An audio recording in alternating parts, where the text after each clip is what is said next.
गर्मी का मौसम आ गया था। घने जंगल के पास आम और अमरूद के पेड़ों पर फल लग गया था। चिड़ियों के झुंड हमेशा वहाँ मंडराते रहते और फल खाते।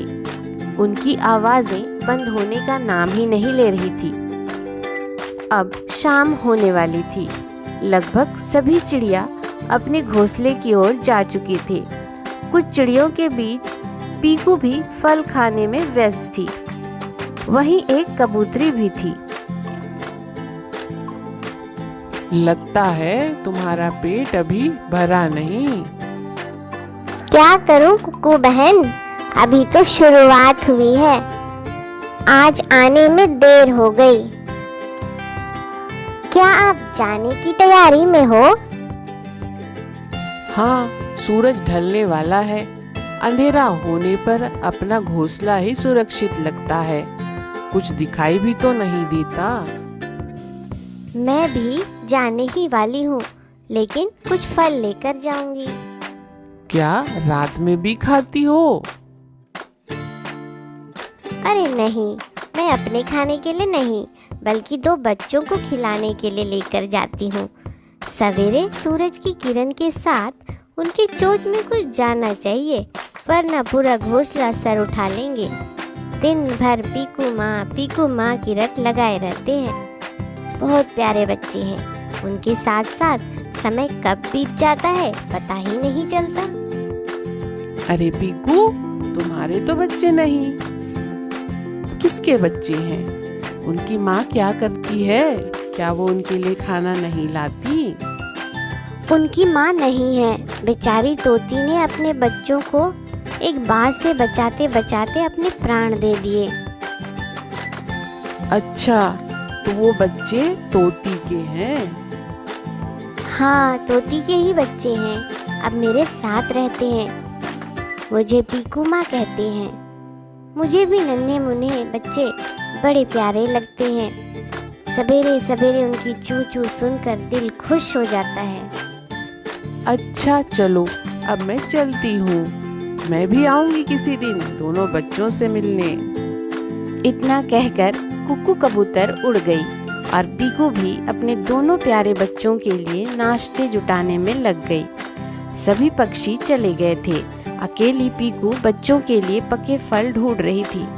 अंत में फल मिल गया। वापसी के समय सूर्यास्त हो गया था। रास्ते में उसे एक बड़े उल्लू तेजू ने देख लिया। अरे पीकू, रात में हम उड़ते हैं, तुम कहाँ चल दिए? तुम्हें ढंग से दिखाई नहीं दे रहा होगा। एक्सीडेंट हो सकता है। तुम ठीक कह रहे हो तेजू भैया, मुझे इतनी देर नहीं करनी चाहिए थी। टेंशन मत लो पीकू, ये तेजू किस दिन काम आएगा। चलो, मैं तुम्हें रास्ता दिखाता हूँ। कम ऑन, मैं आगे आगे उड़कर तुम्हें रास्ता दिखाऊंगा। थैंक यू तेजू भैया, आप मदद नहीं करते तो यहाँ तक पहुँचने में बहुत मुश्किल होती। Welcome Piku, welcome. मुझे मदद करना अच्छा लगता है। चलो, अब मैं चलता हूँ। पीकू जब अंदर गई तो उसने देखा डीनू घोंसले में है। सीनू कहीं दिखाई नहीं दे रहा। पीकू परेशान हो गई। अरे डीनू बेटा, सीनू कहाँ है? पीकू माँ, आज वो बहुत फुदक रहा था। कह रहा था मैं उड़ना जानता हूँ। पीकू माँ मुझे उड़ना नहीं सिखाती, मैं अकेले उड़ूंगा। मैंने उसे मना किया तो कहने लगा तू बस यही बैठा रहा, मैं अकेले घूमकर आता हूँ। पीकू माँ वह गया और अभी तक वापस नहीं आया। ये क्या किया मेरे बच्चे सीनू? कहाँ ढूंढूं तुम्हें? पहले कुकू कबूतर को बुलाती हूँ। डीनू, तुम उसके साथ रुकना, मैं सीनू को ढूंढ लूंगी। कुछ देर बाद कुकू कबूतर वहाँ आ गई और डीनू के साथ रुक गई। पीकू सीनू को ढूंढने निकल पड़ी। अंधेरे में कुछ भी ठीक से दिखाई नहीं दे रहा था। सीनू बेटा, कहाँ हो? सीनू, सीनू बेटा, कहाँ हो? अरे पीकू, तुम फिर से यहाँ? और किसे आवाज दे रही हो? ये सीनू कौन है? इतनी रात को कहाँ चला गया? तेजू भैया, मेरा बेटा कहीं चला गया है, उसका कहीं पता ही नहीं चल रहा। मेरे साथ चलो, मैं तुम्हारी मदद करूंगा, सीनू को ढूंढ निकालूंगा। तेजू की मदद से पीकू यहाँ वहाँ सीनू को ढूंढने लगी। कुछ देर बाद तेजू उल्लू ने किसी पंछी को एक पेड़ के डाली पे अकेले बैठा देखा। देखो पीकू, वहाँ कोई बैठा है, छोटा पंछी लग रहा है, चलो देख आते हैं। पीकू माँ, आपने मुझे ढूंढ लिया, मैं तो घबरा गया था।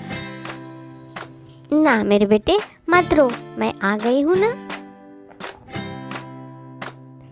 और फिर तेजू ने दोनों को सुरक्षित उनके घोंसले तक पहुंचा दिया।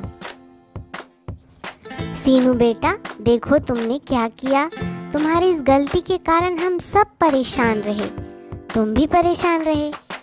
अगर तुम्हें कुछ हो जाता तो, और अगर तेजू अंकल हमारी मदद नहीं करते तो मैं तुम्हें ढूंढ भी नहीं पाती। सॉरी पीकू माँ, फिर ऐसी गलती नहीं करूँगा। आपको बताए बिना कहीं नहीं जाऊँगा। Teju uncle, thank you so much. Welcome Seenu. हमेशा बड़ों की बात मानना बच्चों, मुसीबत में नहीं पड़ोगे। आगे से ध्यान रखना। चलो अब चलता हूँ।